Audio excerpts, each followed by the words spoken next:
Welcome to Networking RX, a podcast devoted to helping business professionals like you enhance your networking skills in order to become more proficient giving and receiving quality business referrals and improving the overall quality of your life and the lives of those around you. The Networking RX podcast is a production of AmSpirit Business Connections, an organization whose mission is to empower business success through networking. I was on a Zoom call a couple weeks ago, and there were going to be a bunch of people on there, and there was two of us in the beginning, and I was having a conversation. I thought I was having a conversation with the guy, just asked how things were going with him, and he just, he had a lot to share. A lot was going on. Great. I'm happy for him. That was wonderful. Kind of shifted. He asked how things were going for me, and I got about a sentence and a half out, and there was a word. It was almost like he was hypnotized. Whenever if somebody says this word, he went into a whole nother monologue. And I'm like, oh my gosh, and then he asked my opinion on something, and I got a half a sentence out, and then he was going to share his opinion. It was very clear that he really was he didn't really care what I had to say. And he wasn't mean about it, but he was just very, I think the word is obtuse. And so today, in a pleasant sort of a way, good person, heart in the right place, just doesn't realize that being excited about his business really kind of turned me off. Today I have a listening expert on, because I think you could tell a lot about somebody by their ability to listen. I have Matt Halloran on with me today, and he tells me he's an author and an overall nice guy. That's all I could get out of him. That's not entirely true. I get his newsletter, and I was looking at one. I'm like, I've got to get this guy on my podcast, and here he is. Matt, welcome. I'm super happy to be here, and I hear that happening at networking events all the time, where people are talking at you. They're not talking with you. They are just waiting for that next opportunity to just go ahead and try to pounce. And what a really poor behavior at a networking event, right? I mean, does that actually work for anybody? I don't think it does. And again, this person is a nice person. And a lot of people I run into are nice people. I don't think they know they're doing it. It's really what it boils down to. So yeah, I don't know. Well, so this is what you do, Frank. You walk around with a bunch of copies of my book, and when somebody does that, you just hold the cover up that says "Shut the F up and listen," and see what they respond. And blame me for it, of course. That's the easiest way to do it. Yeah. When I was having this conversation, I wanted to just turn the Zoom off, and I just didn't walk away. But that would have been counterproductive. But I don't know. I mean, I'm sure you hear lots of these stories. I guess here's my question. How did you become the shut the F up and listen person? Well, it started with my grandmother when I was young, telling me I had 2 ears and one mouth, that I needed to listen twice as much as I talked. And of course, that didn't settle in until I was probably 26, to be honest, because, that's about when men's brains get totally baked. But here's the deal. I've interviewed over 3,000 people, whether that's in the podcasting world that I live in right now, when I was a therapist, even before that. My whole life has been asking people questions. And dude, the people who are the happiest with my interviews are when I don't say much. And so I just found that there's a real specific technique. Most people are listening to respond. They're not listening to listen. Mm-hmm. And I think we need to teach people how to listen instead of listen to respond. And that's why I basically kind of full on attacked active listening, because that's what everybody knows. But that's really empty listening. It's really self-serving to the person who is, trying to show that they're listening. It doesn't actually benefit the person talking. And I just nerded out on it, bro. So, when you're a professional podcaster, which I am, I run a professional podcasting company. You want to learn how to be the best interviewer you can. And I just looked at the people who I looked up to, and one of the biggest things that they did was they listened with intention. And that's really the foundation of engaged listening. Yeah, I totally agree. I've been on people's podcasts where I have to ask myself, am I being interviewed, or am I just here to listen to you? Yeah. And I don't know I think a lot of it stems from insecurity. I don't know I mean, it sounds like you have a background in, I'm gonna say mental health, maybe, I don't Yeah. know. Um, and I tend to look at things in through the lens of where people are coming from and how secure they feel in life. And the people I've talked to, it's like, okay, I can't have silence. If I'm not talking, I'm like a shark. Sharks got to move to breathe, right? If I'm not talking, I'm not here. Um, Well, I think you're onto something there. I think it is a major self-confidence issue. It's something that I was just at a big conference in Miami. It was an outdoor financial services uh, festival. They have mhm. music and they're networking, like these like speed dating things. And so I'm standing in line, and it's a line, okay, to Yeah, get some food. And this young guy just bypasses me and starts talking to the guy in front of me. And just like, and it was exactly like your experience on the Zoom. The advisor would say something, and then the guy just went back into his hook, back into his pitch, whatever, whatever, whatever. And then the guy, the salesman, took a picture of the guy's name tag, which is what you do at these conferences. And he said, "I'm going to follow up with you," and turned around and walked away. And I just let it sit for a second because I was trying to process what happened. And I tapped the guy in front of me and I said, "Do you know that guy?" And he's like, "No, dude. He just totally came up to me." I was like, you didn't get a word in edgewise. He just was like vomiting his pitch on you. And he was like, "Dude, that's this happens to me all the time." And so I sit back and I think to myself, you know, in especially networking is a relationship building opportunity for both people, for the whole group, the whole room, right? There is a time and a place to pitch, and it's not all the time. yeah, You have yeah. to, you tell me a little bit about yourself. In fact, Frank, I do all the sales for my company, and almost every time I close the business, they'll say, "That was the smoothest sales process that I've ever had." And I just sit back and just smile. And I'm like, because I didn't really do very much. I Yeah. allow them to sell themselves by giving them the space, using some of the techniques I learned as a therapist, redirection, rephrasing, reframing. There's a couple of other techniques that you use in order to get them to do that. But networking is the same way. If you go into a networking event just ready to listen, I'm telling you right now, you're going to get more referrals and better and deeper relationships. Yeah, I mean, I can't agree more. People like to be listened to. It's a form of caring for them, and people are attracted to people who they sense have their best interest at heart. Yeah. And really what it boils down to. Um, can you share a couple stories, or just even one story we'll call it rags to riches, before, after? You know what I'm talking about, working with somebody? Because again, a lot of times people don't know that they're doing this, and once they have that epiphany, then you you you can't become um, a former alcoholic until you realize you're an alcoholic, right? I mean, that's probably not the right terminology, but you know what I'm saying. You can't solve a problem unless you have the problem. Yeah. So I do this one of two ways. Because I am known as a coach and a consultant, sometimes I just go right for the jugular. Like you shut up, you're talking too much, right? You're not showing anybody you're listening, especially because like we have a podcast coaching offering. So professional podcasters will come to get advice, and I will say that all the time. But here's the easiest way. This is the nicest way that you can go ahead and do this. So if you're at a networking event and you don't want to necessarily pitch, but you've got 30 seconds, 60 seconds, like in BNI, and there's Latip and all of those companies or organizations, this is a great piece of advice that you can really show that you're a leader and that you're a thoughtful person. And so here's the quick story. Conversations should be like snorkeling. All right. And so here's what snorkeling is. So you're both looking at something really pretty. You kind of saddle up next to each other, right? But the goal is for you guys to both dive at the same time. Now, Frank, how long can people generally hold their breath before they need to come up for air? Do you know?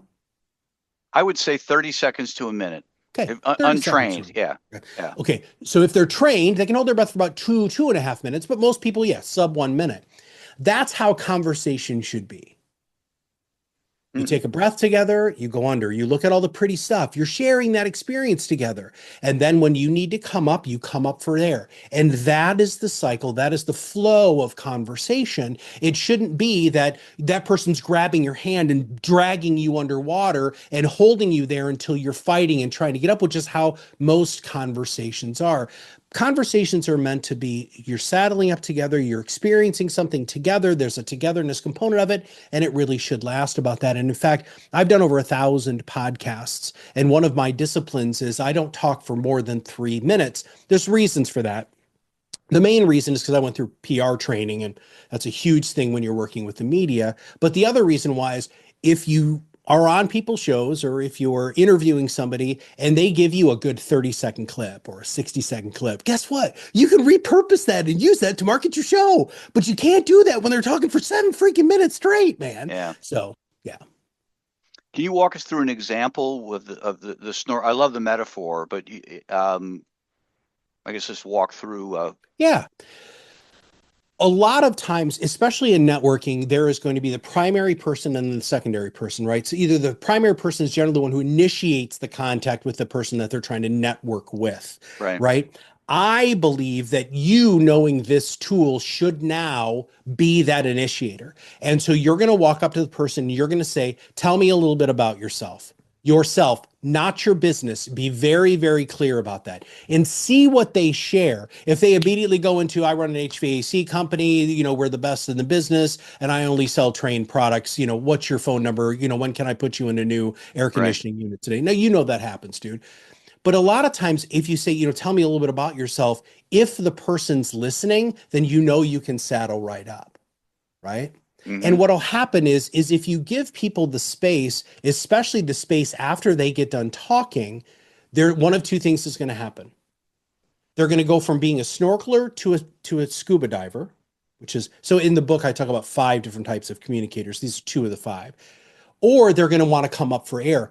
You said it very, very well earlier. People don't like silence. They're going to fill that silence. Yeah. But people who are comfortable with silence means that they're comfortable with themselves, which means that you're going to be able to have a wonderfully deep conversation with them rather quickly, right? The other thing that you can do is you can use nonverbals. And I love this, and I don't think enough people really pay attention to this. If you're talking to somebody and you cover your mouth, just to pretend like you look like you're thinking, I am visually telling them they're talking too long, right? Or you can be more aggressive, like just look away. Yeah. That there's little things like that. But I think there needs to be correction. And that's why snorkeling is such a good example, because if you don't come up for air when you need to, it can be a bad experience, right? Yeah. If you're not with somebody and you're snorkeling all by yourself, then you don't have that shared experience. So I hope that explanation Yeah. is No. Yeah. enough of an Sure. elaboration. Yeah. When you work with people, do you take them through exercises like this? I mean, I do.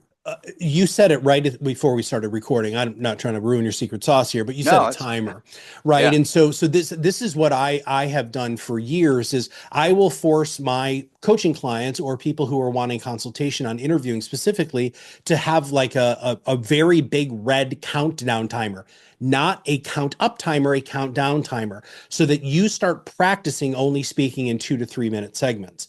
And as soon as that 2 minutes, and I actually really 2.5 is even better, 2.5 minutes, when that's done, you have to, because you're looking at it, you've got 5 seconds to wrap it up.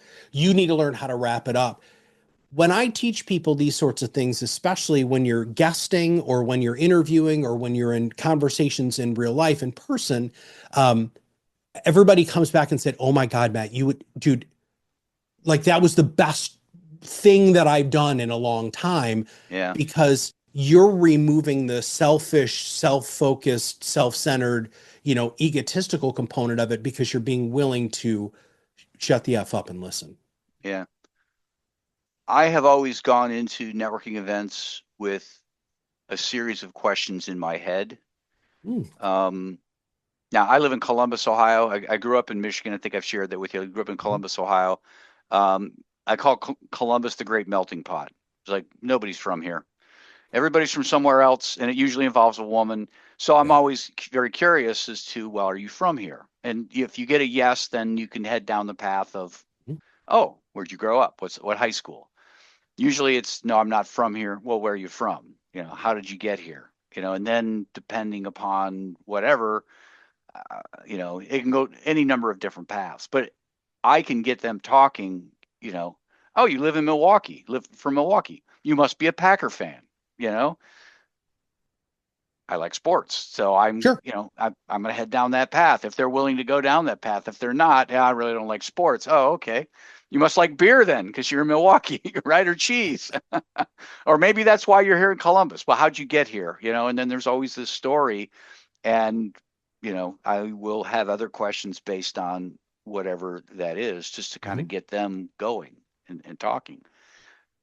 I'm always I'm always believing that.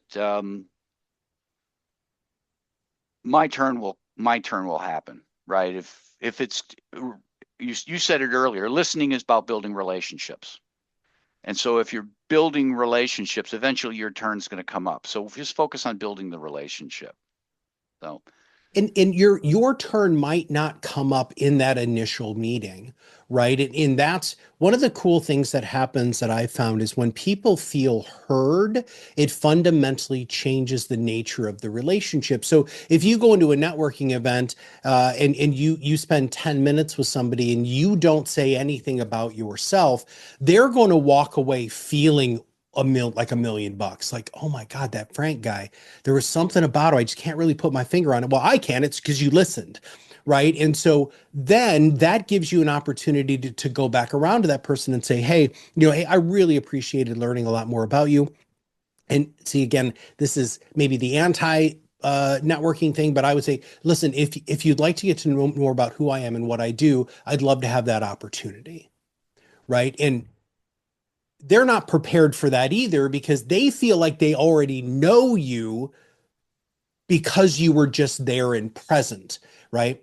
Um, it's so unbelievably powerful. It's that interesting but incomplete information. It's just giving them the space to be themselves and feel comfortable with you, and that's when you are able to go ahead and interject or have that opportunity to shine a little bit. One of the things that we always talk about in the world of interviewing is that the spotlight should always be on the person you're interviewing, but understanding that some of that light will reflect back on you. And as a good interviewer, you find those opportunities to have that light shine on you. We call it the sprinkle, where you sprinkle your brilliances, but really the focus is really on the guests themselves.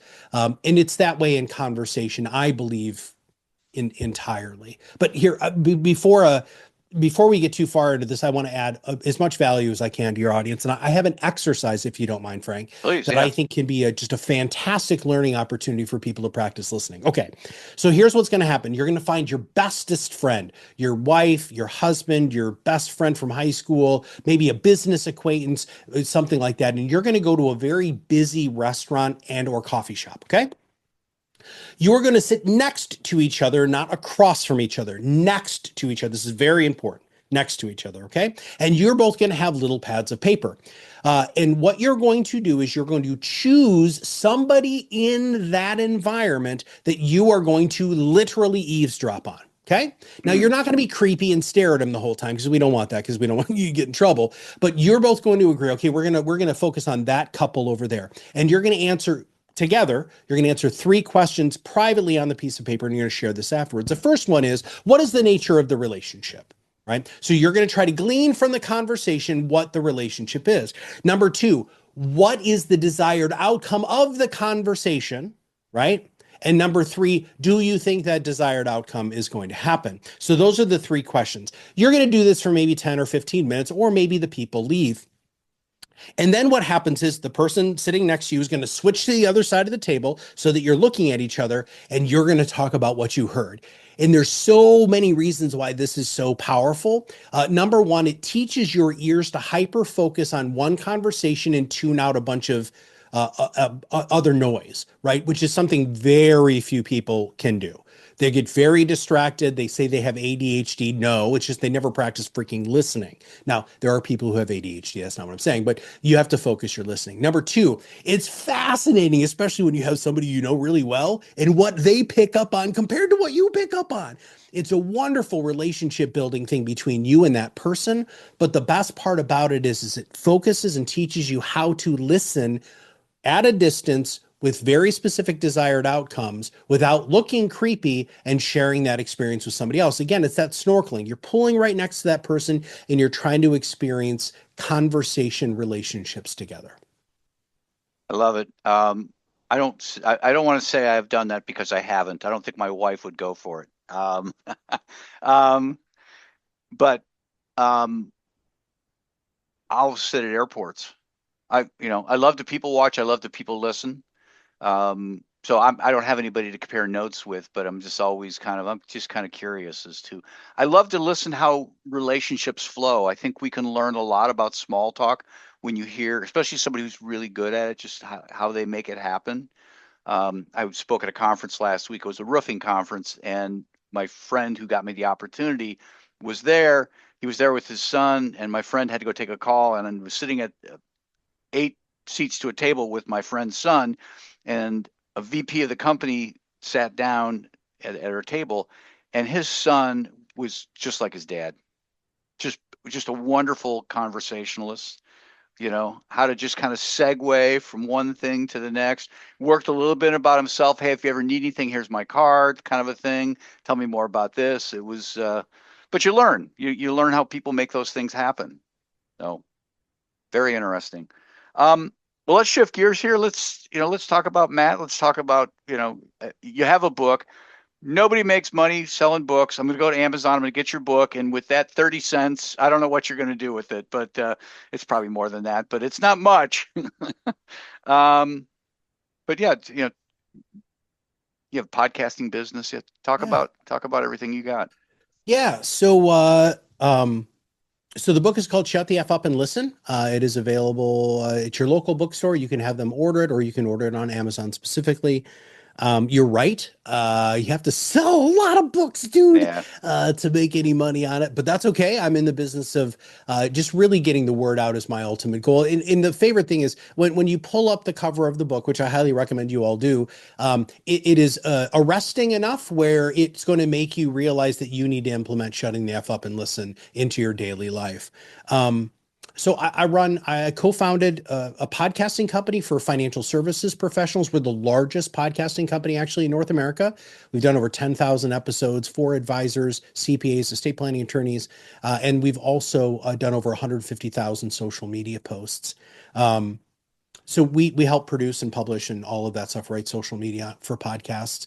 I run a podcast coaching company through Proudmouth, which is the name of the company, where if you have an existing podcast and you want to get better at planning it, performing it, producing it, and promoting it, we have a whole coaching program for that. That's a newer thing for us. I don't know, Frank. I was a coach for a long time. I got really burned out. I was doing 10 calls a day, sort of consulting work, and you just get a little bit crispy. So I took a few years off after I met my business partner, Kirk Lowe, when we built Proudmouth. But about 7-8 months ago, I went to him and I said, dude, I really miss coaching. I'd really like to coach people on podcasting. He's like, build it. So I built a program. We've got one for people who want to launch their program or their podcast, and then the other one is for existing podcasters who just want to get better. Because here's the deal, brother. I found there was a huge gap. Right? There's a whole bunch of people who get behind the microphone and they think because they're a good talker, they're a good podcaster. And that's just not the case. Right. There is technique involved. There's process involved. There's planning involved. There's all sorts of technique that a lot of people don't know. And I'm that nerd. And so, man, I could talk to you about microphones for like a half an hour, dude. And so, but performance is a huge piece of it. This is a show, right? Yep. You got to bring it. And if you can't bring it, don't record. So anyway, so that's my that's what I do every day, all day, is I help people with podcasts and just try to make them better. We have been working exclusively in financial services, but we're starting to expand outside of that. If you're an expert who's tired of being the best kept secret in your area, we are the solution for you. And then lastly, I've got kind of big news. So I don't know when this episode's going to go live, but I got a TED Talk, dude. And I'm over the moon about this. And I've been practicing and practicing and practicing. I'm actually flying over to the second largest TED convention in the UK to do my presentation. And yeah, so I might lean on you, Frank, to help me promote that a smidge after that puppy comes out, because I'm really excited about that. Best way to get a hold of you through matthalloran.com. Is that a good way to get it? Yeah, so matthalloran.com is the website. You can sign up for our newsletter or whatever, or really the best, especially since I'm assuming your network or your listeners are probably business owners. Just follow me on LinkedIn, right? Okay. So if you type in Matt Halloran podcasting, I'm going to come up guaranteed, because I am that guy. And I'd love to be able to connect with your audience there, because I answer all of my own DMs. If you have any questions, just go ahead and message me. Hey, this has been fun. I've learned something. So thank you. Thank you. Thank you. Thanks for joining us on the Networking RX podcast. Please put what you've learned into action today and let us know if you have questions, comments, or ideas for future topics. You can email them to us at podcast@amspirit.com. That's AMSPIRIT.com. Finally, so you never miss an episode, be sure to subscribe to the Networking RX podcast through iTunes, Overcast, or however you receive your podcasts. Now get out and network with someone. The Networking RX podcast is the copyright production of AmSpirit Business Connection. All rights reserved.